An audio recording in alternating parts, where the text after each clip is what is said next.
Imagina em Solitário. Fala, Hans, tudo bem? Opa! Boa noite! Tudo Boa bem, noite. Felipe? Tudo bem a todo mundo aí de casa? Prazer enorme aí, Hans. Mais uma vez a gente falar sobre essa regata, né? A gente já conversou alguma coisa aí nos bastidores, mas tem muita coisa para a gente falar ainda, né, Hans? Ah, com certeza. A regata é um grande evento. Eu diria que é um dos maiores eventos aí da vela brasileira, Sem sendo dúvida. a única regata realmente oceânica do Brasil hoje em dia, né? Porque é a única regata que se afasta da costa e, na verdade, se tornou uma grande reunião de velejadores brasileiros de todos os lugares. Então, você teve a oportunidade aqui de ver, né? Não é só uma regata, mas é uma semana inteira de eventos, de palestras, de bate-papo, de conversa, de muita festa e acaba sendo um evento muito legal. Eu já estava para ir há algum tempo, né, Hans? A pandemia deu uma atrapalhada e acabei participando aí da minha primeira Refeno e acabei conseguindo um resultado legal também, né? Já comecei aí com o pé direito, estava a bordo do Reforça D4. Cheguei um pouco atrás de você, né? Mas foi muito legal para mim também, curti bastante. Foi Ah, você estava com incrível. uma tripulação muito legal, num barco aí, é um barco experimental, mas um barco muito legal, com desempenho incrível, né? E com um comandante muito experiente, apesar de novo, e provavelmente deve ter sido realmente uma experiência fantástica para você. Ah, sem dúvida. Queria aproveitar e mandar um abraço para eles aí, já que você citou aí a minha tripulação. O Armando deixou o comando para o Felipe, né? O Felipe, para quem não sabe, é filho do Rock. Se eu não me engano, das 33 reféns, ele tem 30 nas costas, né? Se eu não me engano. Me perdoe se eu estiver falando alguma besteira. Mas também o Gustavo, lá da ANE também, que é engenheiro naval, lá da Associação Náutica de Itajaí também, que foi muito legal, a tripulação realmente está de parabéns. Mas o assunto hoje, Hans, é essa sua regata em solitário, ainda conseguiu a façanha de ser fita azul, né, Hans? Imagino que não tenha sido fácil, né? Para a gente não foi mole, imagino que sozinho ainda dificulta um pouco mais, né? Ah, realmente era um desafio, né, que eu me coloquei. Eu não tenho as 33 reféns que tem o nosso colega Emílio Rússio, aqui de Recife, que fez todas elas, nem o Roque, que tem umas 30, mas eu já tinha feito 15 reféns. E não queria que fosse só mais uma refeno no ano que eu estou completando 50 anos, quer dizer, uma data que é bastante simbólica aí. Então, eu queria fazer alguma coisa diferente, queria um desafio realmente diferente. Esse tem sido um ano muito diferente para mim e para toda a minha família, porque não sei se todo mundo sabe, mas a gente saiu num ano sabático em janeiro, passamos 7 meses batendo o litoral sul do Brasil, né? Só os 3 estados do sul. E engraçado que antes da gente sair, o pessoal dizia: ah, mas não tem o que ver, em 2, 3 meses você não tem mais o que ver no sul. E eu digo a vocês que se eu tivesse passado 6 meses só na Lagoa dos Patos, não teria visto tudo. E realmente foi um ano de muita descoberta, de muito conhecimento, foi muito legal. E a gente voltou aqui para fazer a Refeno, que era um evento que não podia deixar de fazer. E estamos agora já preparando o barco para o próximo desafio. Então, realmente foi um desafio aí interessante, exigiu muita preparação. Desde que a gente estava ainda lá no sul, a gente já vinha trabalhando, eu já vinha treinando, manobrando o barco sozinho e preparando aí como iam ser as manobras, né? E no final das contas tudo saiu aí dentro do planejado, os perrengues sob controle. Então, acho que o resultado foi muito mais do que eu esperava. Inclusive, né, Hans, essa travessia de vocês até o sul, retornando novamente aí para o Recife, gerou um livro também do Lipe, né? Acho legal a Sim, gente falar. Eu já comprei o meu, estou aguardando chegar aqui. Como é que foi, né, Hans? Você teve a oportunidade de estar bem próximo do Lipe, né, durante esse período.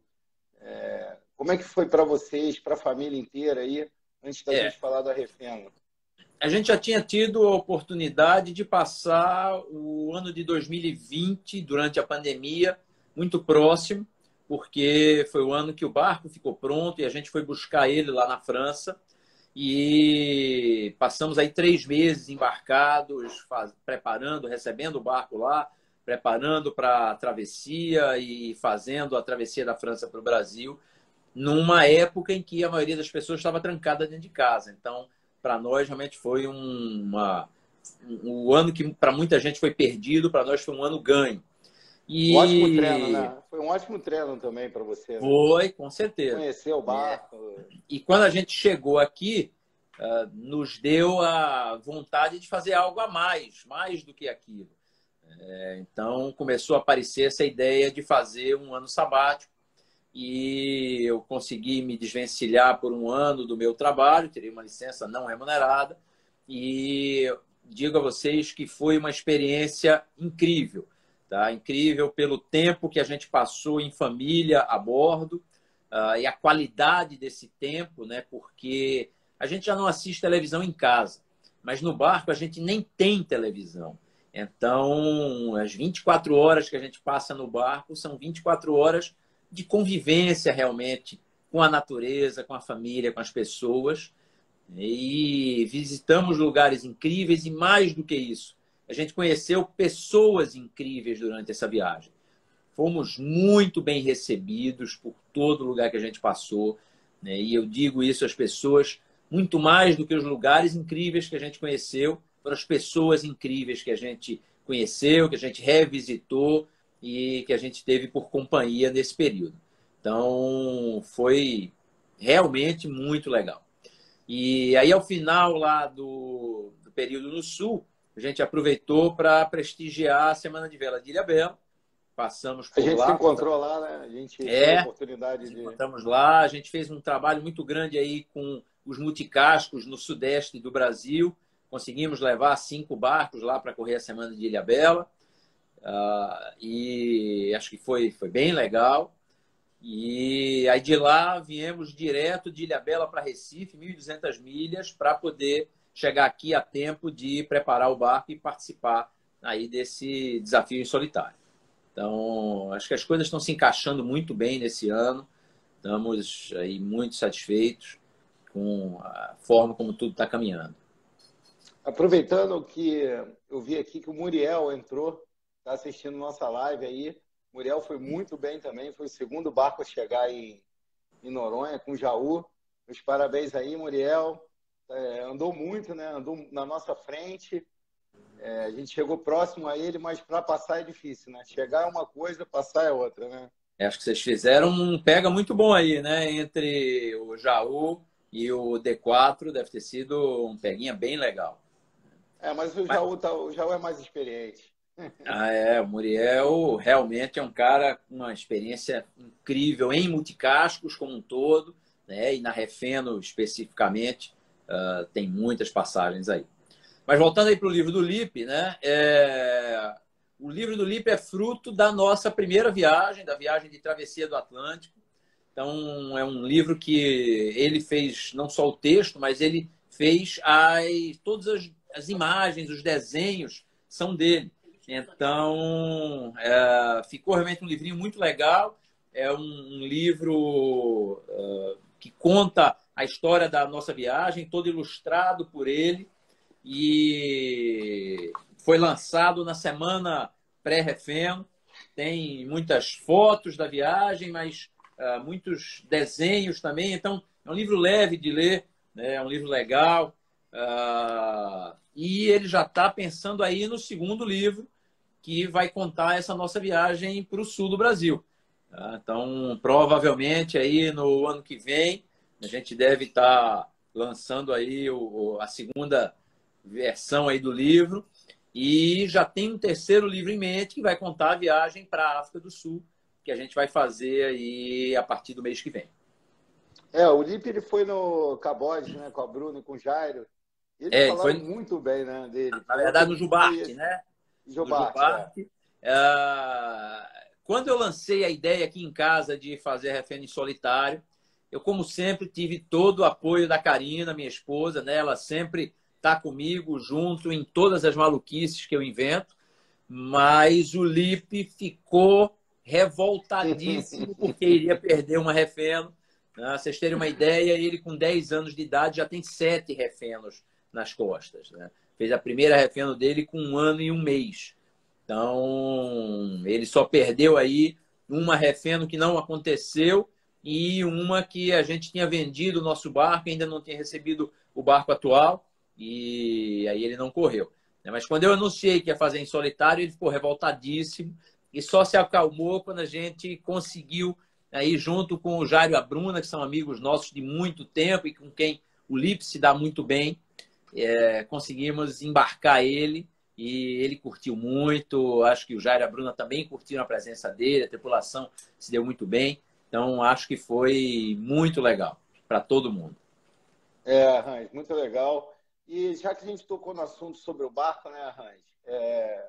Esse barco é o 4º aventureiro, não é isso? Isso. Fala um pouquinho para a gente aí sobre o barco. O que você achou?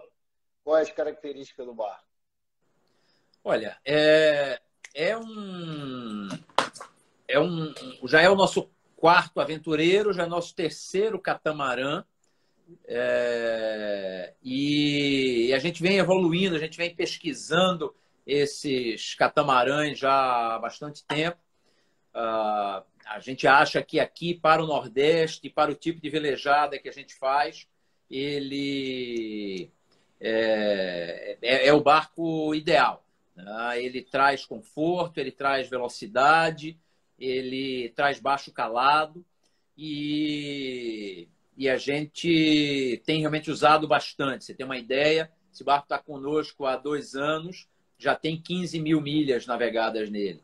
Vai completar até o janeiro 25 mil milhas navegadas. Então, a gente tem usado bastante, tem curtido bastante ele.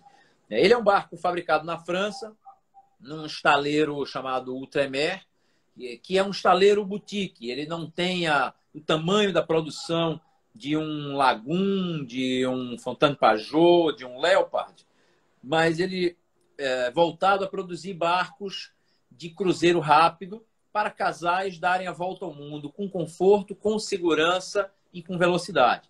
Então, ele consegue muito bem isso. Acho que ele é um dos barcos dos sonhos de todo mundo que é realmente velejador de multicacho, aquele que gosta do prazer de velejar.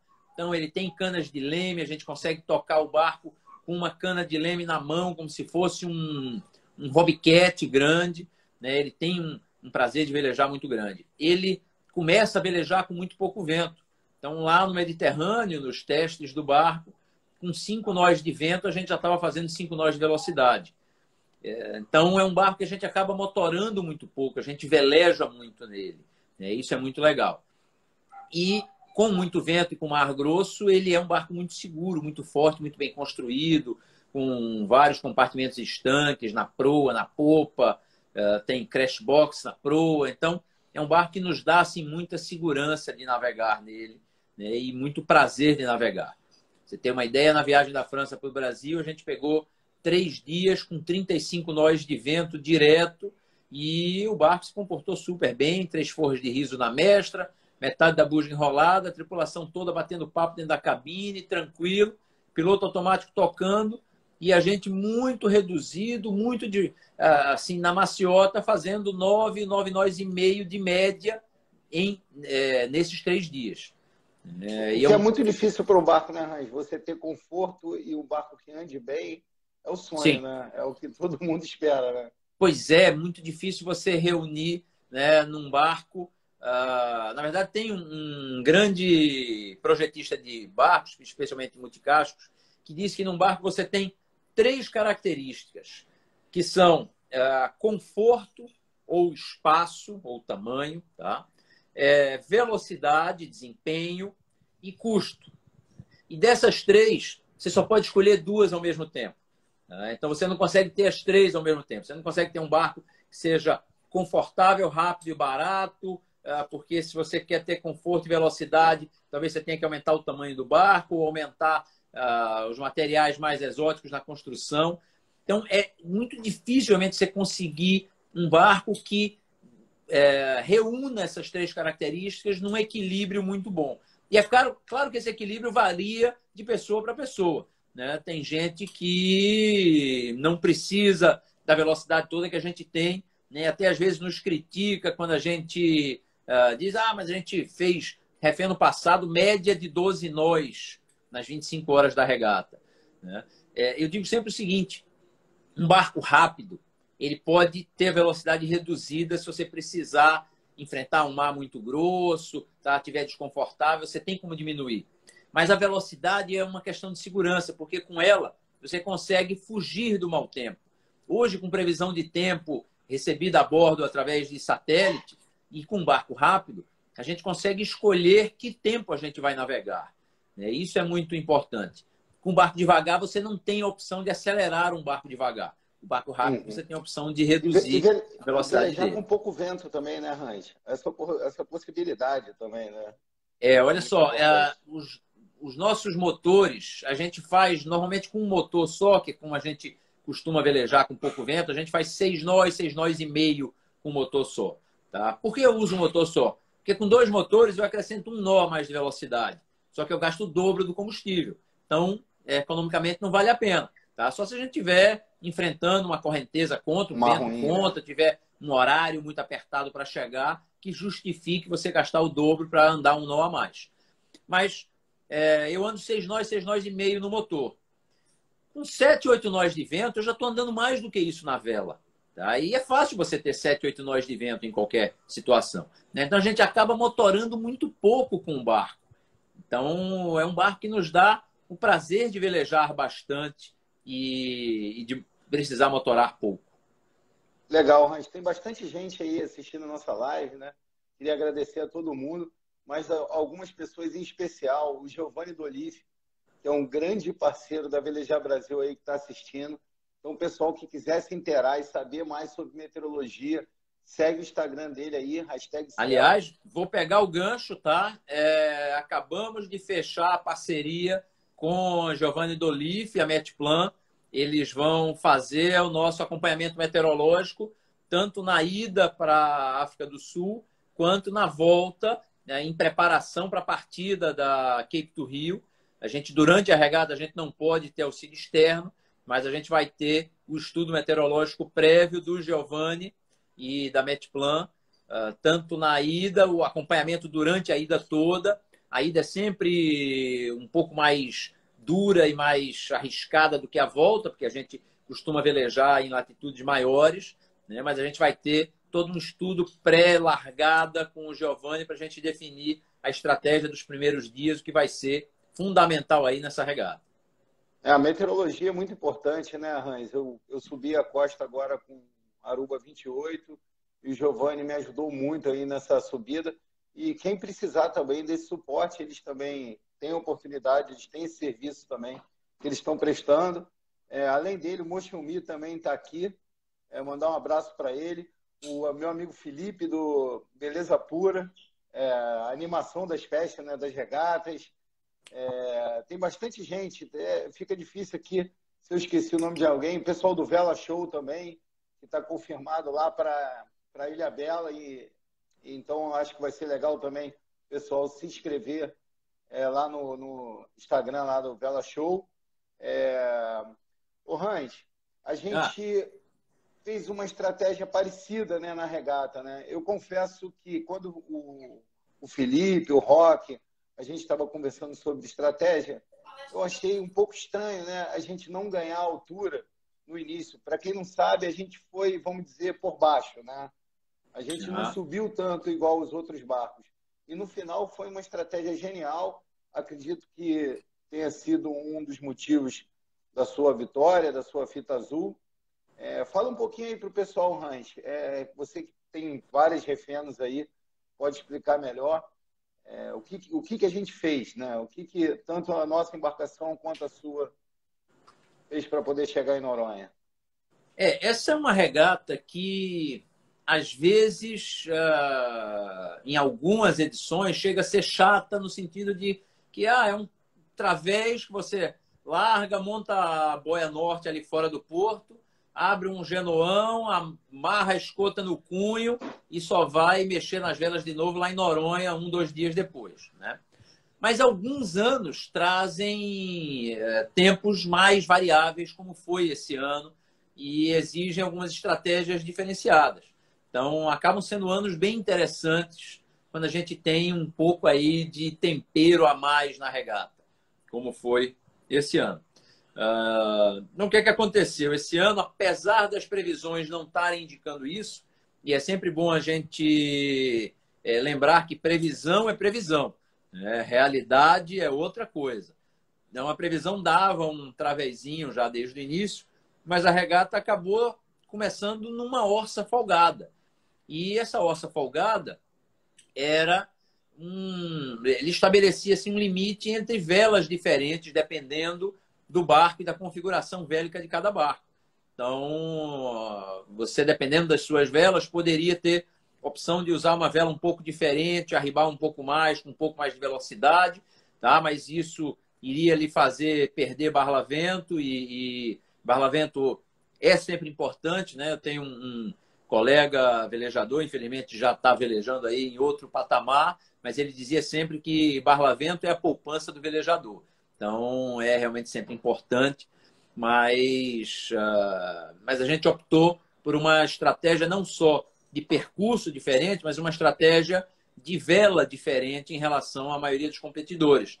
Então, a gente conseguiu, com isso, dar uma velocidade maior ao barco, e eu comecei a regata atrás do meu principal adversário, que era o trimarã Patoruzu, que venceu a fita azul nos 3 últimos anos, então era o franco favorito aí da regata. É um trimarã de 48 pés, todo de regata, não tem absolutamente nada dentro, e tripulado por uma tripulação aí, o Carlito, que é o comandante, extremamente experiente, com várias reféns aí nas costas, e um cara que consegue realmente tirar sangue de pedra daquele barco, né? Um velejador realmente excepcional. E eles partiram na nossa frente no início da regata, mas a nossa opção de vela e de local, de estratégia da regata foi diferente. Com isso, a gente conseguiu imprimir uma velocidade maior a partir aí da boia norte em diante. Então, apesar da gente ter começado atrás, quando a gente vê hoje pelo rastreamento da regata, por volta de 7, 7h30 da noite, a gente já tinha conseguido emparelhar com o Patoruzu. E quando amanheceu o domingo, por volta de 4h30 da manhã, começou a clarear, eu já avistei o Patoruzu e consegui captar ele no radar 2,2 milhas atrás de mim.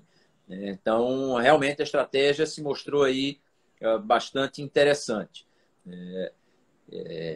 Só que a gente continuou abrindo um pouco para o Patoruzu nesse meio tempo. Então, às 6h30 da manhã, eu já estava 2,5 milhas na frente dele, já tinha aberto 0,3 de milha a mais. Eu, como tenho radar, estava acompanhando sempre ele aí no radar, em termos de posição e distância, para a gente ir não só regulando as velas, como ajustando a estratégia. E foi na hora que entrou um pirajá muito forte. Aí, para quem não tem experiência de refendo e quem não sabe o que é pirajá, né? O tempo aqui no Nordeste ele funciona de forma diferente do que funciona no Sudeste e no Sul do Brasil. E aí eu recomendo o pessoal assistir a palestra que o Giovanni Dolif deu na semana pré-refeno. Está disponível lá no site da Refeno. Foi muito legal, porque ele explicou muito bem como é que funciona isso daí. Então, a gente está muito mais próximo do Equador. As frentes frias não chegam aqui, então os nossos sistemas não são tão grandes como são os sistemas aí no Sudeste e no Sul. Tá? Não são chamados sistemas de escala sinótica. Sistemas que o satélite consegue enxergar e consegue prever muito bem. Nossos sistemas são menores, às vezes são pequenas nuvens. Então, uma nuvem que tem aí de 2 a 10 milhas de diâmetro, ela é uma célula independente do que está acontecendo em volta dela. E ela pode mudar completamente o tempo naquele determinado local. Então, às vezes, a gente está aqui na cidade, cai um pé d'água imenso, 15 minutos depois abre um céu azul maravilhoso. Esse é o tempo aqui na região mais equatorial, né? Um tempo mais mutável.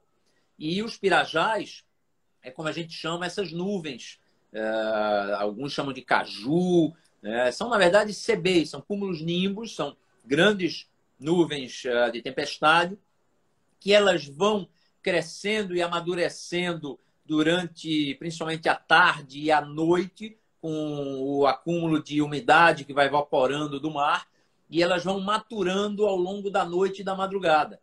Então, elas costumam ter aí um pico à noite, no finalzinho da madrugada e às vezes de manhã cedo, quando a atmosfera está mais desequilibrada e elas caem com muita violência.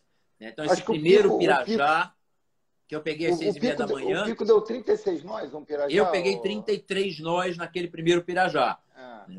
E realmente isso exige não só uma estratégia de longo prazo na regata, mas uma estratégia pontual para cada nuvem que vai passar em cima do barco.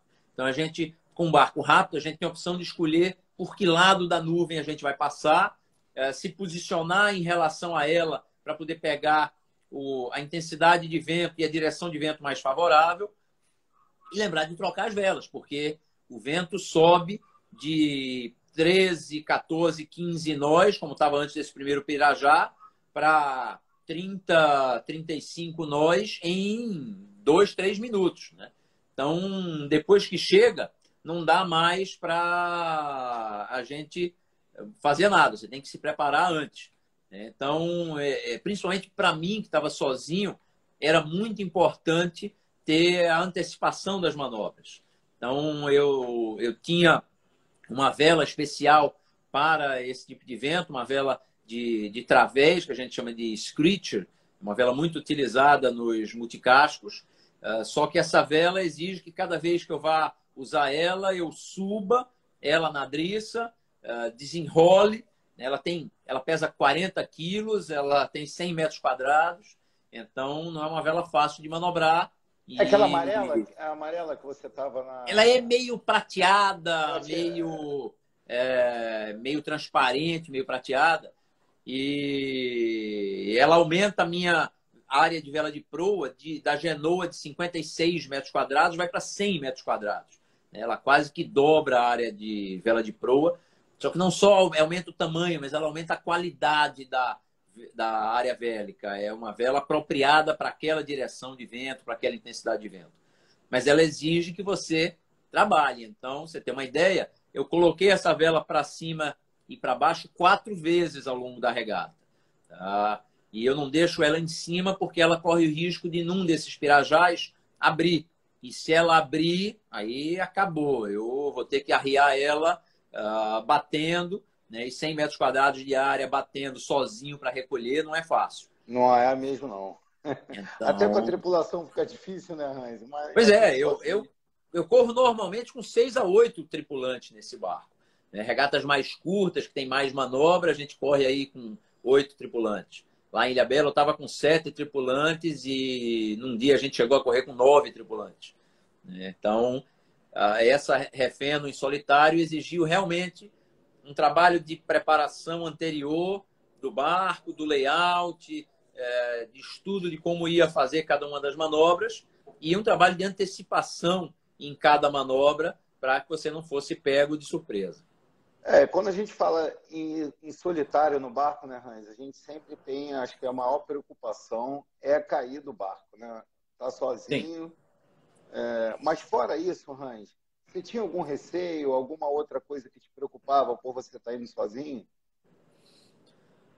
Olha, não. Com relação a cair do barco, eu até por questões profissionais, eu trabalho com navios, eu sou prático, então o meu trabalho é com segurança. Então eu sou acostumado a usar no trabalho equipamentos de segurança, de proteção. Eu só manobro navio de capacete, só embarco e desembarco navio de capacete. Então nessa regata em solitário eu estava completamente paramentado de capacete, luva, colete, cinto de segurança, linha da vida.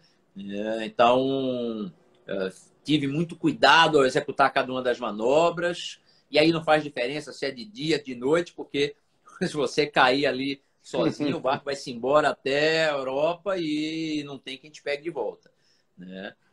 Então, o medo realmente era cair do barco, mas isso aí você resolve com equipamento de segurança, com a antecipação das manobras, fazendo a manobra, estudando a manobra antes, como vai ser feita, preparando a manobra. Você só começa a fazer a manobra depois que você já separou os cabos, as velas, as manivelas, tudo que você vai precisar para aquela manobra, que não dá para parar no meio do caminho e pedir para alguém pegar ali um canivete ou uma manivela que faltou, um cabo que faltou, né? É verdade, Hans. E, Inclusive, você deu uma palestra também sobre segurança, né, para quem estava na Refena um dia antes. sim, essa é uma palestra que a gente tem dado aí nos últimos, acho que 3 anos, a gente tem feito essa palestra de segurança, é uma área que é muito próxima do meu trabalho profissional e do que eu gosto aqui em termos de barco. Essa parte de meteorologia, segurança, manobra, né, são áreas que me interessam muito. E então, acho que o principal receio realmente era isso, mas outro receio era de alguma manobra dar errado, né? Então, você tem um problema com a vela grande dessa, num pirajá, arrebentar alguma coisa num pirajá ou num momento qualquer e uma vela ir para a água e você tem que recolher isso de volta. Então, teve um jibe, né? Teve um jibe que você deu involuntário, né? Pois é, a regata inteira correu toda muito bem. E aí, quando eu já estava chegando em Noronha, 3 milhas da ilha, eu estava me preparando já para as manobras ali a sotavento da ilha, que você viu lá, que são manobras de muita mudança de vento, né? Rajadas muito fortes. Você tem uma ideia, ali sozinho, à noite, sem ver as rajadas se aproximando, era ainda mais difícil. Eu acho que eu levantei o casco do barco umas 2 vezes, pelo menos, ali entre a ponta da sapata e a linha de chegada. A gente estava sem um leme, né, Hans? Eu só estava com leme de barla, né? A gente não podia levantar nada. Então, a tripulação foi muito boa ali no final. A gente botou a pontinha dos dedos, né? Na pontinha do dedo, mas não deu para ter muita estratégia, não. Mas a gente chegou velejando, com o barco inteiro, não chegamos se arrastando, mas com leme só. Mas aí quando eu estava uns 3 milhas da ponta da sapata, já me preparando e paramentando, na verdade, com os capacetes, luva e tal, eu acho que eu, sem querer, devo ter pressionado o botão de desligar o piloto e o barco deu um jibe involuntário e nesse jibe eu arranquei a peça que fixa o punho de amura da mestra. Então eu tive ali que rapidamente, enquanto eu não chegava na ponta da sapata, fazer uma amarração ali para poder fazer essa perninha de contravento ali da chegada. E foi realmente o único imprevisto aí durante a regata. Mas todo o resto correu dentro do planejado. E eu digo o seguinte, quando a gente se planeja muito, a gente se antecipa, a gente tem as ferramentas, a gente tem tudo pensado que vai acontecer, as coisas ruins não acontecem. A melhor forma de você garantir que uma peça não vai quebrar é você ter a sobressalente dela a bordo. É igual fogos, né? Tomara que não use, né?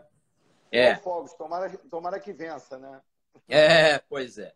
Então, essa foi realmente uma regata fruto de muita preparação, tá? Eu tô desde o início do ano trabalhando nisso e quem me viu lá nas semanas antes da Refeno, entre a gente chegar de Ilhabela e a partida da regata, muitos comentários ali de que você não para de descarregar coisa do barco e levar coisa e arrumar e organizar e afinar. Pois uma regata dessa, um resultado não vem do acaso, né? Vem de trabalho, de dedicação, de atenção nos detalhes. Então, a gente estava preparando o barco não só para a Refeno, mas já para Cape to Rio. Então, eu fiz uma revisão detalhada de toda a mastreação. Você tem uma ideia? Eu tirei todas as adriças do mastro para verificar se não tinha nenhuma parte da adriça que fica escondida dentro do mastro, tivesse desgaste. eu lavei todas as adriças e cabos do barco, revisei metro por metro disso, recoloquei de volta, chequei eu pessoalmente, tá? Todos os estais, terminais, subi no mastro, vi os detalhes, revisei todas as ferragens do barco. A gente pegou 2 ou 3 coisinhas ali que precisavam realmente de uma manutenção preventiva, e é essa manutenção preventiva que faz com que um barco bem construído, bem mantido, que a gente consiga ter confiabilidade nele. Esse barco, com essas 15 mil milhas navegadas até agora, até hoje, a única quebra foi essa peça advinda de um jaibe aí involuntário. Até hoje a gente não teve nada, uma manilha, nada que quebrou nesse barco. Então, a gente fica muito satisfeito aí com o barco em si, mas também com o trabalho que a gente tem feito aí de manutenção, de preparação, né? Que é o que todo velejador precisa fazer. Meu avô já dizia lá, meu avô que era velejador desde a década de 50 do século passado, né? Dizia que quem vai ao mar avia-se em terra. Então, no mar a gente não tem mecânico, não tem o borracheiro da esquina, não tem ninguém. Então, a gente tem que estar preparado para tudo, né? Tem que ter as ferramentas, as sobressalentes, tem que saber ajustar o barco, ter conhecimento. Então, mesmo quando a gente chama alguém para fazer algum serviço no barco, eu estou sempre lá acompanhando ali de papagaio de pirata, do lado do sujeito, estou vendo como a manutenção é feita, estou me preparando para, no dia que eu precisar fazer isso no mar, ter capacidade. E Hans, eu estava conversando com o Uriel no dia seguinte da regata, ele bastante experiente também, se eu não me engano foram 20 refenos que ele fez. Ele falou que essa foi uma das mais duras que ele fez. Você concorda, Hans? Foi uma regata muito dura mesmo? Chega a ser uma das mais duras? Qual é a sua opinião aí sobre essa palavra do Muriel? A regata teve momentos muito diferentes e isso tornou, inclusive, a regata muito interessante. Tá?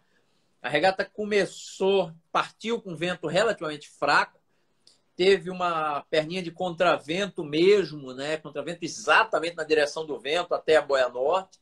Então exigiu aí várias campadas, estratégias aí de um lado e outro.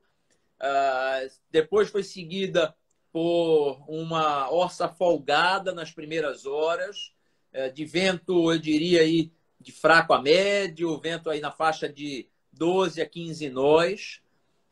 A madrugada, a noite do sábado para o domingo e a madrugada do domingo foi de muitas mudanças. Então, alguns já pegaram ali Pirajás. Você tem uma ideia, o vento para nós chegou de 0 a 33 nós. Tá? Chegou um momento que eu fiquei boiando sem conseguir nem segurar a proa do barco na direção do noite. A gente não, Hans, a gente não parou um minuto, assim, a gente andou a 4, 5 nós, um pequeno momento, mas a gente não teve essa parada. E o que foi para a gente muito relevante é o vento aparente que a gente gerava no barco, né? E o barco andava muito, o barco realmente... Esses multicascos de velocidade, né, eles criam muito vento aparente.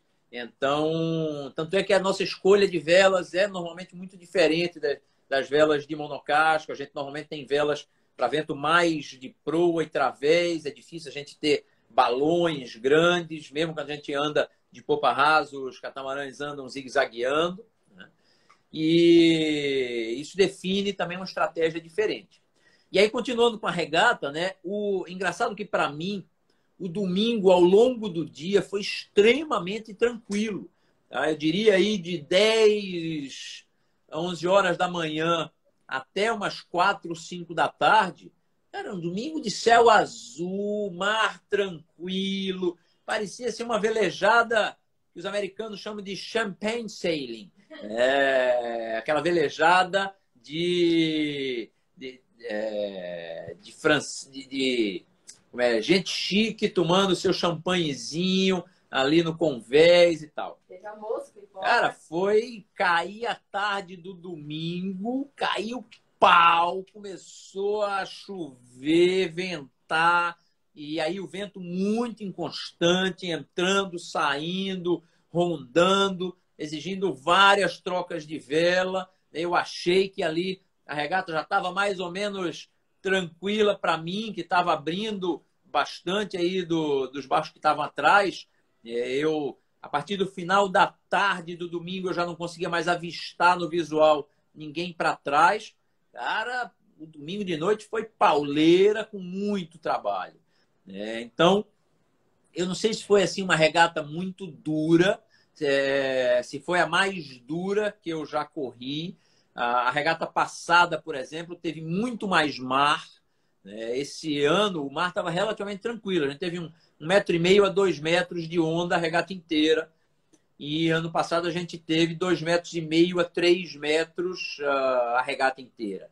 Então o mar estava muito maior, o vento estava mais forte, tanto é que a regata passada foi muito mais rápida do que essa daí. A regata passada eu fiz em 25 horas, essa regata eu fiz em quase 33 horas. Foi uma regata muito mais lenta.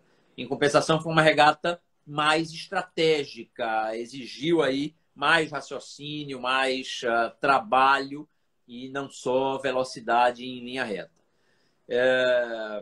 Então, assim, foi uma regata dura no sentido de que foi uma regata de muita mudança de vento que exigiu muito trabalho, mas não assim tão dura em termos de que foi mau tempo, vento forte, onda grande, que realmente maltratou os barcos. Acho que não. Tá? Mas foi uma regata trabalhosa. E, por isso, acaba sendo muito interessante. O Hans, o Vander está aqui no chat, ele fez uma pergunta, estava aqui na minha pauta para perguntar também, acho que é uma dúvida de todo mundo, né, com relação ao descanso, como você fazia para descansar, e a questão da alimentação também, por estar sozinho, se torna uma tarefa difícil, né? Como que você fez aí o seu turno? Como que você conseguiu manter uma performance boa, mesmo tendo que descansar? Cara, deu para descansar bastante. Eu cheguei a dormir 4 vezes de 15 minutos. Foi ótimo, né? Mais do que eu estava planejando, né? Mais do que eu esperava. Não, é isso. Você tem que administrar ali o cansaço, mas nem sempre, não é quando você está cansado que você consegue descansar, né? Depende de você ter condições favoráveis para isso. Então, eu dei uma esticada aí mais durante a noite, que estava com condições mais variáveis, dando mais trabalho, e acabei descansando mais durante o dia, né? Exatamente nesse período em que o tempo estava mais tranquilo. Tá? Aí deu para dar umas descansadas. Mas a noite foi praticamente toda direto acordado. E alimentação eu já tinha me preparado junto com a Karina, a gente trabalhou o barco inteiro, tá? Cada um dos pequenos detalhes aí foi trabalhado, onde eu iria descansar, o que eu iria comer em cada um dos momentos, para que fosse nutritivo, saudável e fácil de preparar, de comer, prazeroso também. Então, a alimentação foi toda aí um sucesso, graças Rolou ao até uma trabalho da dona pipoquinha, não Karina. teve? Não teve uma pipoquinha? Teve até uma Cara, no pipoquinha a domingo bordo? de tarde estava tão tranquilo que eu fiz até pipoca. Tá? Quem imaginou que 3 horas depois eu ia estar debaixo de mais de 30 nós de vento, chuva forte, trocando de vela? Não dava para imaginar. Mas é isso. Se a gente quisesse um esporte muito tranquilo e previsível, eu tinha escolhido xadrez, porque a gente joga numa sala com ar-condicionado, né, e não muda nunca.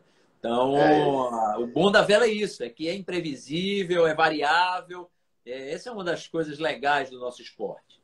E a gente tem história para contar, né, Hans? A gente acaba ficando com a fama melhor do que a dos pescadores, né? Com certeza.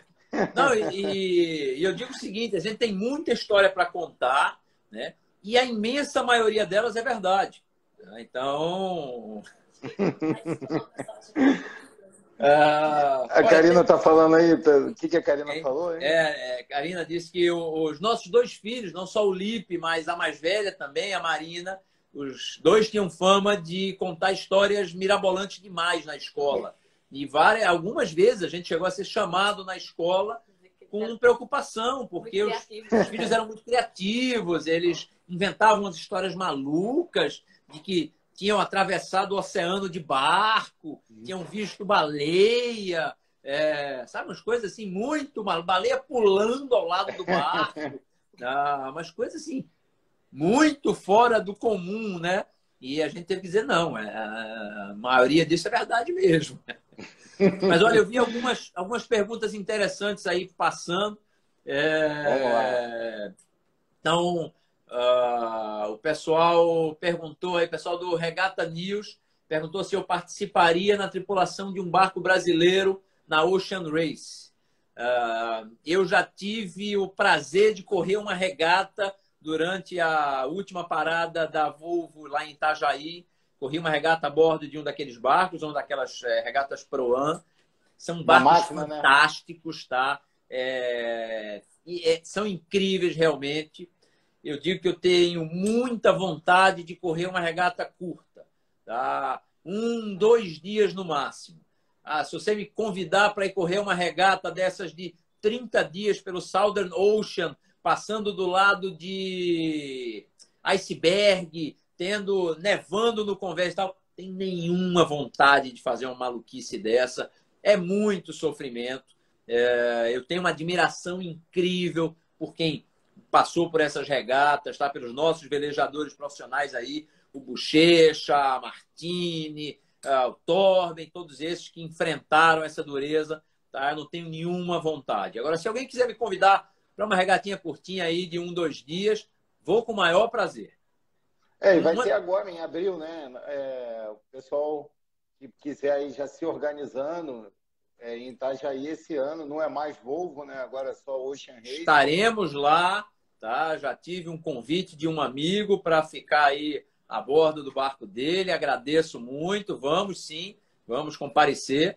É um evento incrível. Quem não conhece tem que participar, tá? Não só pela regata, pelos barcos, mas por toda a Race Village, por toda a estrutura que se monta em volta.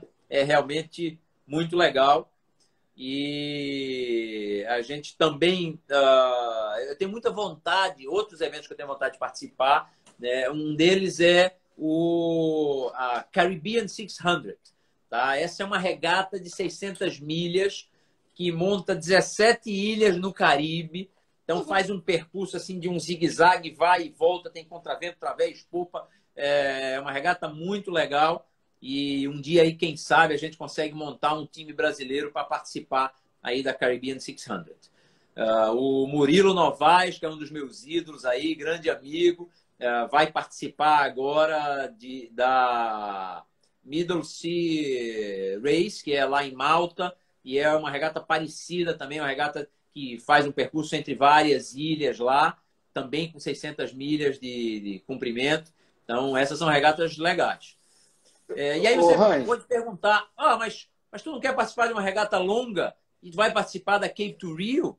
Né? Isso não parece assim um pouco contraditório? Né? Não, Cape to Rio é uma regata diferenciada, tá? Eu digo a muita gente que se você tiver o sonho de participar de uma regata transoceânica, realmente, uma regata que atravessa o oceano de um lado a outro, e não quiser enfrentar o Southern Ocean, não quiser enfrentar ali o Atlântico Norte, as suas depressões famosas e tal, cara, vá correr a Cape to Rio, que é uma regata longa, uma regata de mais de 4.000 milhas, mas é uma regata muito legal, na maior parte do tempo com vento favorável, uma regata gostosa, uma velejada muito gostosa, né? Então, essa é o nosso próximo desafio. A gente já está preparando o barco. Hoje eu passei um dia trabalhando na preparação do barco, porque dia 1º de novembro a gente já está partindo de Recife para Cape Town e dia 2 de janeiro vamos partir de Cape Town para o Rio de Janeiro. Torçam por a gente. Vamos ter 2 barcos brasileiros confirmados aí na Cape to Rio. O Aventureiro 4, representando o Brasil aí nos multicascos, e o Audaz, do comandante Júlio, representando o Brasil nos monocascos. Então, a gente tem feito um trabalho muito grande aí para essa participação brasileira. Acompanhe a gente pelo nosso Instagram, SV Aventureiro 4. A gente tem, inclusive, nossas palestras postadas lá, o que é que a gente está fazendo, tem o nosso rastreador. Torçam por nós, torçam pelo Brasil, porque eu acho que a gente tem boas chances aí. Já soube que a gente vai ter um adversário à altura. Tá? Tem um catamarã novo em folha, um pouquinho maior do que o Aventureiro, um Balance 52 pés, sendo lançado à água especialmente para essa regata. Então, acho que vai ser uma regata bem disputada, bem legal, né? Mas isso torna o desafio ainda mais interessante. Eu ia, inclusive, recomendar o Instagram de vocês agora e falar para quem não acompanhou a Refeno, ficou bem legal você e a Karina narrando a regata lá pelo spot. Dá para o pessoal ter uma noção. Parece um videogame, né, Hans? E ficou bem legal. Tá lá no Instagram de vocês, né? Quem quiser dar uma olhada. Isso. Desde a largada até a chegada lá em Fernando de Noronha. Ficou muito legal mesmo, pessoal. Recomendo aí. Quem quer se inteirar sobre a regata, o comentário de vocês também ficou muito bom. Então, o pessoal se inscreve lá, segue lá o Instagram do Aventureiro 4, SV Aventureiro 4, e acompanha eles aí nas aventuras, né, Hans? A gente tem feito um mix aí muito interessante de viagens, descobrimento, conhecimento, cultura, pessoas, regatas, né? No meio dessa viagem aí ao sul do Brasil, a gente conseguiu participar da Semana de Vela de Ilhabela, agora da Refeno, depois vamos para Cape Town. Então, acho que a gente está tentando fazer um mix equilibrado aí, que eu acho que acaba sendo muito interessante. Então, nos acompanha aí, que vai ser bem interessante. Olha, eu vi mais... me mandaram aqui uma pergunta. Quem quiser comprar o livro do Lipe também, né, Hans? Através do... Livro do Lipe está à venda também lá pelo Instagram. Tem lá um WhatsApp da Karina, que vocês podem entrar em contato com ela e pedir o livro. O livro tem lá no destaque do Instagram. Tá? A gente manda para todo o Brasil. É R$30 quem quiser pegar aqui pessoalmente, ou R$40 já enviado para qualquer lugar do Brasil. O livrinho está muito legal, é uma leitura leve, gostosa, tá? E é uma leitura que vale tanto para os adultos quanto para as crianças. E a gente tem ouvido muita gente dizer que os seus filhos estão se inspirando em várias coisas. Tem filhos querendo começar a velejar porque leram um livro, tem filhos querendo começar a acompanhar os pais nas suas viagens, nas suas velejadas, porque descobriram que pode ser legal, pode ser divertido. Tem filho querendo começar a escrever o seu livro, né? Então, acho que é legal quando a gente vê que a gente inspira as pessoas a viajar, a conhecer, a escrever, a experimentar. Isso é muito legal. Mas eu queria também deixar alguns outros recados aqui, tá? A gente vai palestrar no Vela Show do ano que vem. Então, fomos o primeiro palestrante aí confirmado do Vela Show. Estaremos lá, compareçam. É um evento muito legal, realmente dedicado à vela. Tem também uma outra pergunta aqui de uma pessoa, seguinte: se o seu adversário, o Patoruzu, não quebra, analisando o que veio depois, daria para segurar ele e manter o resultado da regata? Olha, tem um prêmio Nobel de Economia que diz que é muito fácil fazer... é muito difícil fazer previsões, especialmente sobre o futuro. Tá? Então, prever o que já passou é muito fácil. São aqueles engenheiros de obra pronta, né? Eu já sabia que isso ia acontecer. Mas a gente pode analisar o que vinha acontecendo até então. Até aquele momento, o Patoruzu andou melhor na primeira hora de regata e nós andamos melhor do que ele da segunda hora de regata até às 6h30 da manhã do domingo. Quando chegou na Paraíba, Hans, você acha isso? Quando chegou ali em João Pessoa, mais ou menos, a gente até mais um pouco, tá? A gente já tinha passado ali da Paraíba. Foi o momento que a gente estava, 6h30 da manhã, o momento que eles quebraram. a gente estava na frente e estava andando um pouco mais do que eles. As condições que vieram durante o dia do domingo eram as mesmas que a gente estava andando mais do que ele ali. Mas a gente tinha uma opção diferente de vela. Se ele trocasse de vela e tentasse uma estratégia diferente, ele poderia nos passar? Poderia, tá? Isso é difícil da gente avaliar e afirmar com precisão. O Patoruzu é um barco muito veloz, a gente conhece ele, tem uma tripulação realmente muito boa. Agora, as condições que vieram no domingo à noite eram muito duras, tá?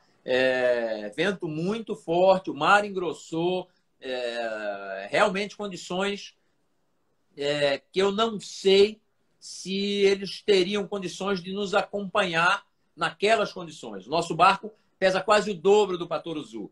Então, nos ventos mais fracos do início da regata, eles levavam vantagem, tanto é que eles andaram um pouco mais. E à medida que o vento vai crescendo, essa nossa deficiência diminui e chega, inclusive, a inverter. Né? Você tem uma ideia, no ano passado a gente correu 5 regatas contra o Patoruzu. Nós ganhamos 3 delas no tempo real. A maioria delas no vento mais forte. Então, a gente tem condições de vencer eles no tempo real? Tem, nós já provamos isso em várias regatas. A gente venceria esta Noronha se eles tivessem ido até o fim? Volto a dizer, é muito difícil fazer previsões, especialmente sobre o futuro. Tá? Eu acho que a gente tinha plenas condições, sim, de segurar à frente, mas não ia ser fácil. Eles são carne de pescoço, eles iam dar trabalho até a linha de chegada, com certeza. Tá? Não dá para afirmar, mas eu estou muito confiante aí de que a gente teria um resultado muito bom, sim. Tá? E aí algumas pessoas perguntaram, e aí, será que ano que vem tem revanche? Não sei, a gente já está trabalhando o barco para o ano que vem.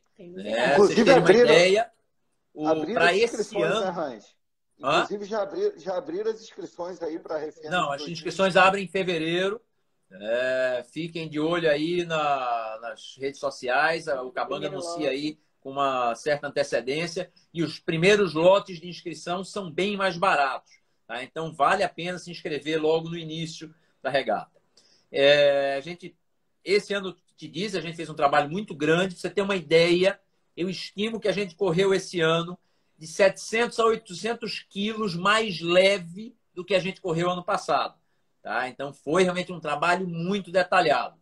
E a gente já está pensando... Você tirou até sua mulher do barco, né, Range? Para ficar mais leve, né? Tirei tudo, né? Mas ela já disse que, olha só, ano que vem você não corre sozinho de jeito nenhum. No máximo, ele e ela. Tá? Mas a gente já tem um objetivo, que é tirar pelo menos mais 100 quilos para o ano que vem. Então, ano que vem vai ter revanche? Não sei. A gente, se pudermos, vamos estar na raia. Tenho certeza que o Patoruzu já começou a trabalhar para o ano que vem também. Né? E eu já ouvi falar de vários outros barcos que estão vindo aí ano que vem, estão animados. Vamos ver. Ano que vem. A gente está cantando o Armando aí, mas está difícil, né? O Armando quer vender o barco, a gente queria dar mais uma arrumada no barco, a gente viu que o barco tem um potencial. Agora depende do Armando, né? Para a gente também... Olha só, você tem que dizer ao Armando que se ele for fita azul na regata, o barco dobra de valor, tá? Então isso já é um bom argumento aí para convencer ele a correr de novo.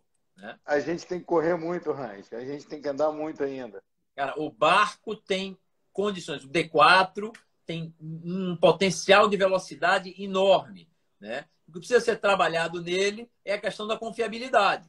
Então, velejar, é hora de velejada, de análise, de trabalho em cada um dos pontos que pode ser melhorado para que o barco aguente colocar para fora todo o potencial. Eu digo assim que vocês são um carro de Fórmula 1 que é o mais rápido do circuito, mas também é o que tem maior potencial de quebra. Então, o cara não pode acelerar muito, porque se ele pisar muito fundo no freio no final da reta, ele arrebenta. Né? Então, tem que trabalhar na confiabilidade e potencial de velocidade. Vocês demonstraram ao longo aí da regata, com certeza. Né? Agora, como é que freia um tanque desse, né? Não é fácil, não, né? Você tem uma ideia, no domingo de noite, eu disse que as condições ficaram muito mais difíceis, né? O vento aumentou bastante. O aventureiro chegou a registrar 18,3 nós de velocidade só de Genoa e Mestra, tá? Sem Scritter. A gente fez o top speed de 23,63. Pois é. Então, são velocidades aí muito grandes. Acho que o Algo Mais também chegou a atingir 22 nós. Né? Vários desses barcos aí rápidos atingiram picos impressionantes de velocidade. Então, a gente conseguir manter isso durante um pouco mais de tempo. Olha, uma pergunta interessante que apareceu aqui, Felipe. Não sei se a gente tem tempo ainda de responder mais uma pergunta. Tem tempo. Dá para a gente fazer. Dá. Tá certo. Olha, você me convidou para uma live hoje, tá? Hoje, para mim, só termina meia-noite. Então, você vai dizendo aí o tempo. Eu estou disponível. Tá certo. Antes dessa pergunta, eu queria dar um recadinho. O Betão, nosso amigo do veleiro Adventos, ele está aqui online assistindo a nossa live. Queria aproveitar aí, deixar um recado. Quem não sabe o que aconteceu com eles, eles tiveram um incidente próximo a Caravelas, o barco afundou. Com a ajuda aí da galera da vela, eles conseguiram botar o barco de novo para flutuar. O Betão é um cara muito safo, é um cara muito trabalhador.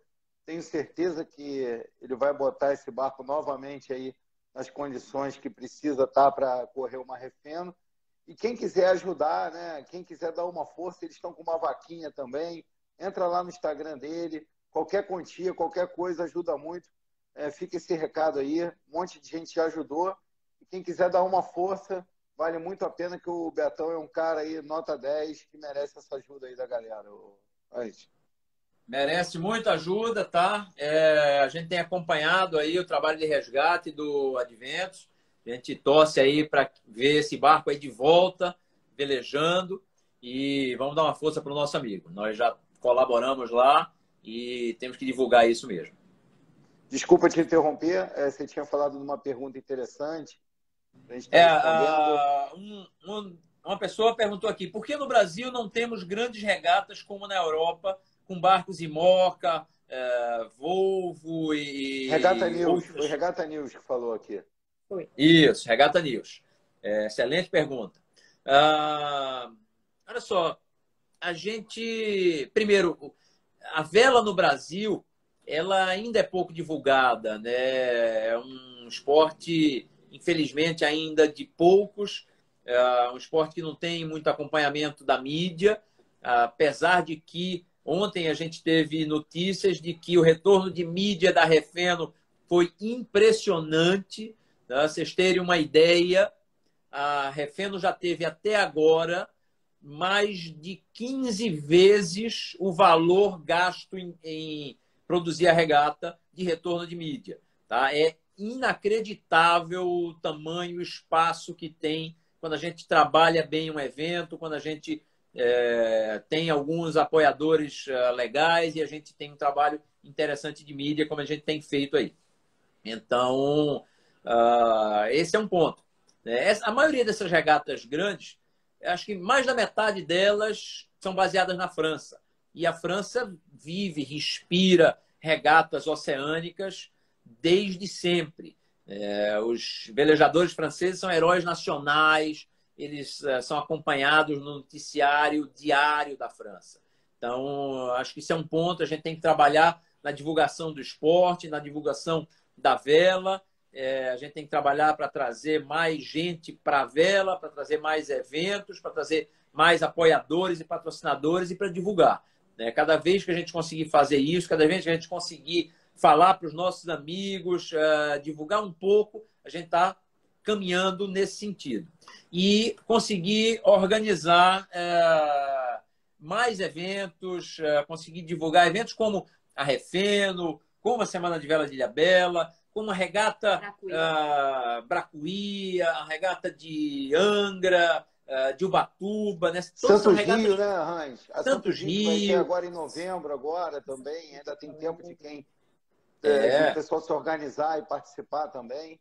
Agora mesmo está tendo o troféu Seival lá em Porto Alegre. Tá? Recebemos uns vídeos aí, mais uma porrada para não perder o costume. Os gaúchos são realmente caba macho, viu? Para aguentar aquelas pancadas do Guaíba não é fácil. Mas uma coisa que a gente precisa explicar para as pessoas é o seguinte: vela não é coisa de rico. E aí tem muitos aspectos disso. Você vai dizer, os barcos são caros, né? Todo mundo pode ter, o Brasil não, a vela nunca será um esporte extremamente popular. Mas, olha só, nem todo mundo que foi na Refeno é rico. Nem todo mundo que foi na Refeno tem um barco. Muita gente foi ali porque é amigo, porque veleja há muito tempo. Alguns foram porque compraram uma vaga de charter. Né?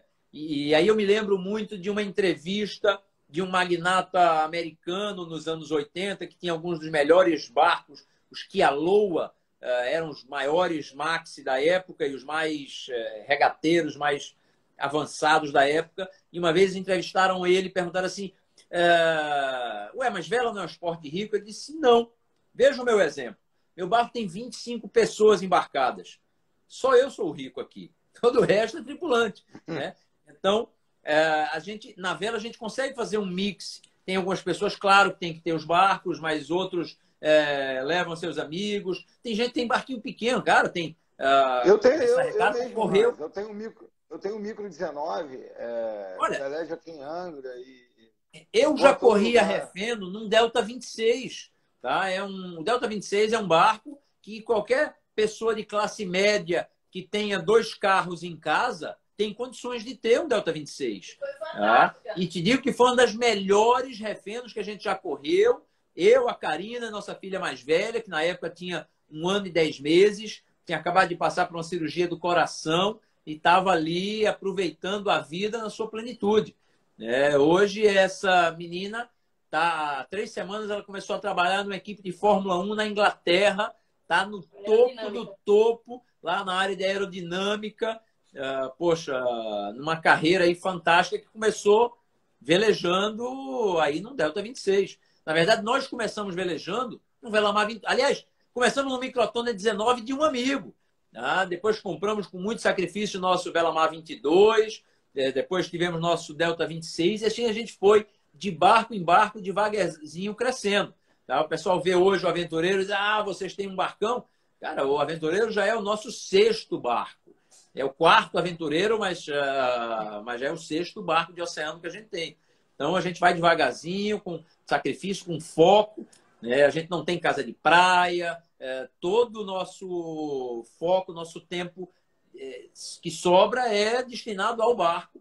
Né? E com isso a gente tenta também aproveitar ele ao máximo. E eu digo sempre, uma coisa barata que não é usada é desperdício de dinheiro. É uma coisa cara, mas que você usa, que você aproveita, que te traz saúde, prazer, que te traz tempo de qualidade com a família, isso vale a pena. Ô, Hans, eu queria aproveitar, né? Foi a minha primeira Refeno. Eu queria dar um recado aí para o pessoal que está assistindo e que tem vontade de participar e sempre fica naquela, esse ano eu vou. Sem dúvida, ô Hans, foi um evento incrível. Eu fiquei assim espantado com a organização. Todo mundo sabe do trabalho que a Sueli faz lá também, o Maurício, toda a retaguarda que precisa ter para um evento desse tamanho acontecer. A preocupação que vocês têm com todas as pessoas no evento, quando alguém se machuca ou quando alguém tem algum problema ou precisa resolver alguma coisa. Desde do funcionário do clube, do Cabanga, que trabalha dando apoio no bote. Sem dúvida, foi um evento impecável. Eu pude encontrar centenas de amigos meus. Realmente superou as minhas expectativas. Está de parabéns toda a organização. E, sem dúvida, eu vou fazer o possível para ano que vem estar lá e poder mais uma vez aí a gente curtir, que ainda tem de brinde Fernando de Noronha, né? Olha, eu vou te dar uma noção do tamanho que é organizar uma regata dessa, tá? Nós temos 14 pessoas na comissão organizadora. Todos eles são voluntários, não recebem absolutamente nada para trabalhar pela regata. E a primeira reunião da Refeno 2023 aconteceu ontem no Cabanga, de 6 às 10 da noite. Tá? Essa turma trabalhou junto com os funcionários do clube, então são 14 voluntários mais os funcionários do clube, aí se incluem a Sueli, o Maurício, o Raul, um monte de gente que está aí na retaguarda, o Almi. Esse pessoal já começou a trabalhar para fazer a Refém 2023. Marinharia que chega a dormir no clube. Os marinheiros chegam a dormir no clube durante os dias pré-refeno para poder dar esse apoio 24 horas. Você deve ter visto a dedicação que esse nosso pessoal de marinharia tem de atender todo mundo com um sorriso no rosto, com boa vontade, de tentar acomodar as necessidades de todo mundo. Realmente é muito bonito, né? E, olha, eu já participei de eventos em vários lugares do Brasil. A gente costuma ser muito bem recebido na maioria dos eventos. Tá? Nem todos, alguns geram problema, alguns geram ruído. Eu não vou falar aqui, mas a maioria das pessoas diz que Coma Refeno não tem igual, né? E eu sou suspeito para falar, faço parte aí do Cabanga, eu sou do Cabanga desde o meu avô na década de 50. Tá? Eu sou diretor do clube, sou membro do conselho do clube, sou membro da comissão organizadora, trabalho há muitos anos para fazer esse evento e digo que é feito com muito carinho, é um evento gigantesco, envolve muita gente, muitos detalhes, tá? Mas a gente tem conseguido acertar bastante. Nunca será perfeito, sempre tem uma outra coisa que escapa ao nosso controle, mas mesmo nas coisas que dão errado, você vê o esforço das pessoas, de todo mundo, a corrigir, a tentar resolver os problemas, né, e fazer o melhor possível para que as pessoas voltem satisfeitas. Eu acho que um dos maiores indicadores de satisfação é correr uma refeno, não é levar o teu barco 50 milhas para a partida de uma regata ali do lado do teu yacht club, né? A maioria dos barcos navega 1.000, 1.500 milhas para conseguir chegar aqui e participar dessa regata. Exige muito sacrifício, muito tempo, muito dinheiro de preparação, de ausência do trabalho. Quem vem de Porto Alegre são 2.000 milhas, né? E vários barcos vêm de Porto Alegre há muitos anos e repetem a refém. Então, eu acho que isso é o maior indicador de satisfação com a regata que a gente pode ter. Os barcos que voltam todos os anos, apesar do tremendo esforço que é isso. Você vê as pessoas chegarem de volta no clube e dizer, ano que vem eu estou aí. Tá? Vai dar trabalho, mas eu estou aí. Então, acho que isso é muito legal. Aliás, nós lançamos uma pesquisa de satisfação recentemente. Quem participou, por favor, responda para que a gente possa fazer uma refém ainda melhor no ano que vem. Hans, muito legal. Muita gente aí assistindo a gente. Tá a Bruna aí, do Gilbart. Tá o Gabriel aí do Tuxê. Tá o pessoal do Tucanos também, elogiando aí o Cabangas. Tem um monte de gente assistindo a gente. Foi muito legal a nossa live. Queria parabenizar você mais uma vez. Já pude te dar um abraço lá e falar com você pessoalmente. E também a Karina, né, que embora ela não estava no barco, eu tenho certeza que ela também foi muito importante aí nesse Ela não processo. estava no barco apenas durante as 33 horas de regata, tá? Mas ela esteve no barco durante o ano inteiro de preparação que foi para essa regata. Ela estava no barco até 1 hora antes da partida. Ela desembarcou correndo só para fazer a narração, porque ela que faz a narração da partida da regata. Esse é um trabalho que exige a ela. Ela fez esse ano 102 entrevistas com os participantes para poder contar a história de cada barco, os detalhes de cada barco. Então, quem não teve a oportunidade de assistir, procura lá no site da Refeno e no YouTube da Refeno o vídeo da partida, dá para assistir ele todo, dá para ver muita coisa legal, muita informação legal, né? Então, ela teve comigo aí, sim, durante toda a preparação, nos detalhes de aliviar o peso do barco, de carregar as coisas para fora, de preparar a alimentação, a roupa, tudo, tudo, tudo. Ela teve muito participante, como é sempre aí, a gente é um time muito forte, né? Até na live, ela tá aqui junto, olha, ela tá aqui do lado, tudo bem, querida? apoio, tá? Obrigado Então, aí vocês dois também pelo solitário, carinho, mas nunca sozinho. Tá? Valeu aí vocês dois aí. Pô, olha, tem uma sem pergunta dúvida. aqui muito interessante, de quanto tempo eu passo durante os 365 dias cruzeirando em regatas e ainda trabalhando. Tá? 365. Esse último ano não vale. Esse último ano não vale, né? Olha só. Mas vamos tirar um ano normal, tá? Um ano normal, em geral, a gente corre pelo menos uma regata por mês de oceano. Quando a gente estava também correndo de dinghy, a gente se dividia entre os dois. Então, era uma regata de oceano e pelo menos duas de dinghy. Então, pegue aí pelo menos 3 finais de semana por mês velejando. Tá? Para quem não sabe, a gente foi tricampeão brasileiro de dinghy. Nesse último ano, nossa performance caiu, a gente foi só vice-campeão, mas é um traço para qual a gente se dedicou muito. Né? Um abraço aí para o meu amigo Rolf, lá de Niterói, que nos venceu na última regata do Campeonato Brasileiro aí, que aconteceu em Maria Farinha, aqui em Pernambuco, em novembro. Tá? Mas é um amigão nosso, eu fiquei muito feliz por ele ter ganho o campeonato. E então, o nível de dedicação em regata é mais ou menos esse. Pelo menos uns 3 finais de semana por mês. Tá? No final de semana que a gente não está correndo regata, a gente está trabalhando o barco, a gente está preparando alguma coisa, a gente está treinando, fazendo alguma coisa.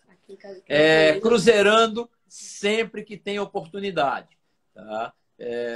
Então, tem uma folguinha. Às vezes, até quando a gente vai para um campeonato, a gente vai de barco de oceano para poder ter a oportunidade de velejar até o campeonato, ficar hospedado lá e participar e aproveitar melhor. Né? E agora tem os campeonatos do LIP também, né? Tem o LIP também agora. E agora, pois olha só, esse ano foi um ano que a gente se dedicou um ano inteiro ao aventureiro. Não só ao aventureiro regata, mas cruzeiro, agora a participação na Cape do Rio. Mas a gente prometeu ao LIP que a partir do ano que vem a gente vai montar o LIP Racing Team. Então, o foco vão ser os campeonatos do LIP. Claro que algumas a gente vai de aventureiro para poder ficar hospedado lá. Algumas regatas a gente não vai conseguir correr de aventureiro, porque a gente vai estar dando aí esse apoio para o LIP. Mas é uma dedicação que a gente vai ter extra aí a partir do ano que vem. Então, olha, somando tudo, eu diria aí uns 3 a 4 finais de semana por mês correndo regata ou preparando barco. Mais uns outros tantos cruzeirando, tá? Mais uns... como eu trabalho, independente de ser final de semana ou durante a semana, né? Eu trabalho em escala.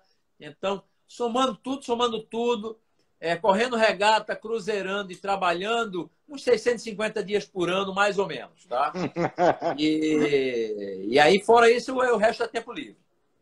Tá certo. E o trabalho no mar também, então o tempo todo no mar, né, Hans? Exatamente, né? Então, quando eu canso dos navios, eu vou velejar, e quando eu canso do barco, eu vou relaxar, manobrando navio. É isso aí, Hans. Parabéns mais uma vez. Eu vou me preparar agora que eu estou embarcando, que amanhã eu começo um curso de travessia que eu estou ministrando aqui junto com a Caluanã, Escola de Vela. Nós vamos até Ubatuba e voltamos, né? Então, a gente sai às 4 da manhã. Aproveitar para agradecer o Alex também, que é diretor de vela lá do Yacht Clube de Ubatuba, que também sempre dá um apoio aí. E estava no Jaú, correndo a regata lá, correndo a Refeno. E um abraço a todos aí que assistiu. Muito obrigado. Pena não deu para responder todas as perguntas, né, Hans? Muita coisa. Mas muito obrigado aí mais uma vez e parabéns pela fita azul. Quem tiver pergunta, cara, manda aí pro teu Instagram, manda para você ou manda para a gente. E depois a gente vai fazendo uns posts de Instagram respondendo perguntas extras, dúvidas. A gente pode fazer algumas coisas menores, mais pontuais aí através do nosso Instagram. Tá? Instagram do Aventureiro, SV Aventureiro 4. Tem o nosso canal do YouTube que mostra os vídeos que o Lipe fez durante o nosso ano sabático. É o Aventureiro 4, tudo junto, 4 em numeral. A gente está um pouquinho atrasado aí, porque dá muito trabalho editar os vídeos.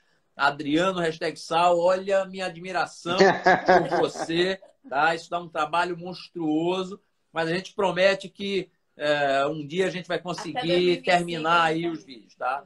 A gente ainda está em março desse ano, na Lagoa dos Patos, mas a gente, aos pouquinhos, vai conseguir botar os vídeos aí em dia. Então, dá uma olhada lá no canal do YouTube. Acho que os vídeos do Lipe são muito legais. Dá para assistir com toda a família, com as crianças. Tá? Vale a pena. Quem se interessar, compra o livrinho do Lipe. Fala pelo nosso Instagram aí com a Karina e ela vai mandar o livro para qualquer lugar do Brasil. Acho que o livro ficou muito legal. Quem leu até agora gostou. E é levinho, é gostoso de ler. Vale a pena ter. Tá? Valeu, Hans. Um beijão nos aí acompanha a partir de 1º de novembro na travessia Recife-Cape Town. São mais de 4.000 milhas. Acho que a gente deve fazer em cerca de 25 dias até Cape Town.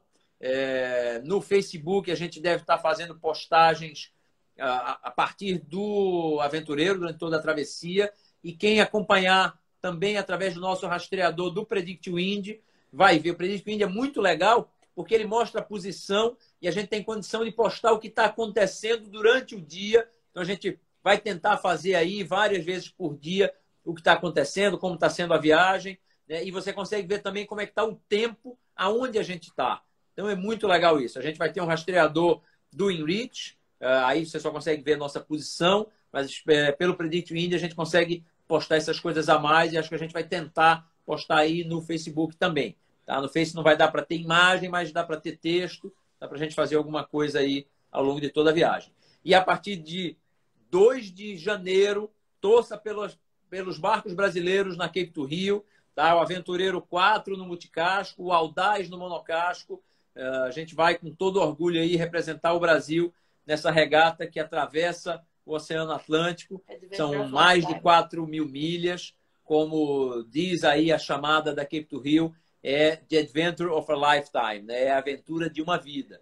Então, quem já correu essa regata sabe como ela é gostosa, como é fascinante. É um desafio, não é fácil. A gente calcula aí fazer de 15 a 18 dias na regata. Vão ser 15 a 18 dias pegados, com um adversário muito duro, mas vamos lá. A gente é movido a desafio e é o desafio que faz a gente sair do lugar e caminhar. Eu tenho um amigo, desculpa, só para finalizar, tem um amigo que dizia o seguinte: quem quer caminhar precisa tirar pelo menos um pé do chão, né? E quem quer correr, tira os dois. Então, a gente tem que se mexer, tem que sair do lugar, tem que caminhar, aproveitar que a vida é agora. A pandemia nos mostrou isso, esse é o lema do Aventureiro 4. Então, não podemos perder tempo, vamos curtir a nossa vida. Vou esperar vocês lá no Rio. Vou estar lá na chegada. Vai ser um prazer imenso. Né? Estejam lá na chegada, torcendo por a gente, acompanhando a gente aí nas mídias sociais. E a gente conta aí com as boas vibrações do Brasil inteiro nessa regata. Valeu, Hans. Obrigado aí mais uma vez pela paciência aí para a gente estar fazendo essa live. Um beijão para a Karina aí também que está aí do seu lado. Bons ventos aí para vocês e para todo mundo que está assistindo a gente. Valeu, Felipe. Abraço aí para todo mundo. Beijo. Beijo. Bons ventos. Obrigada, para você também.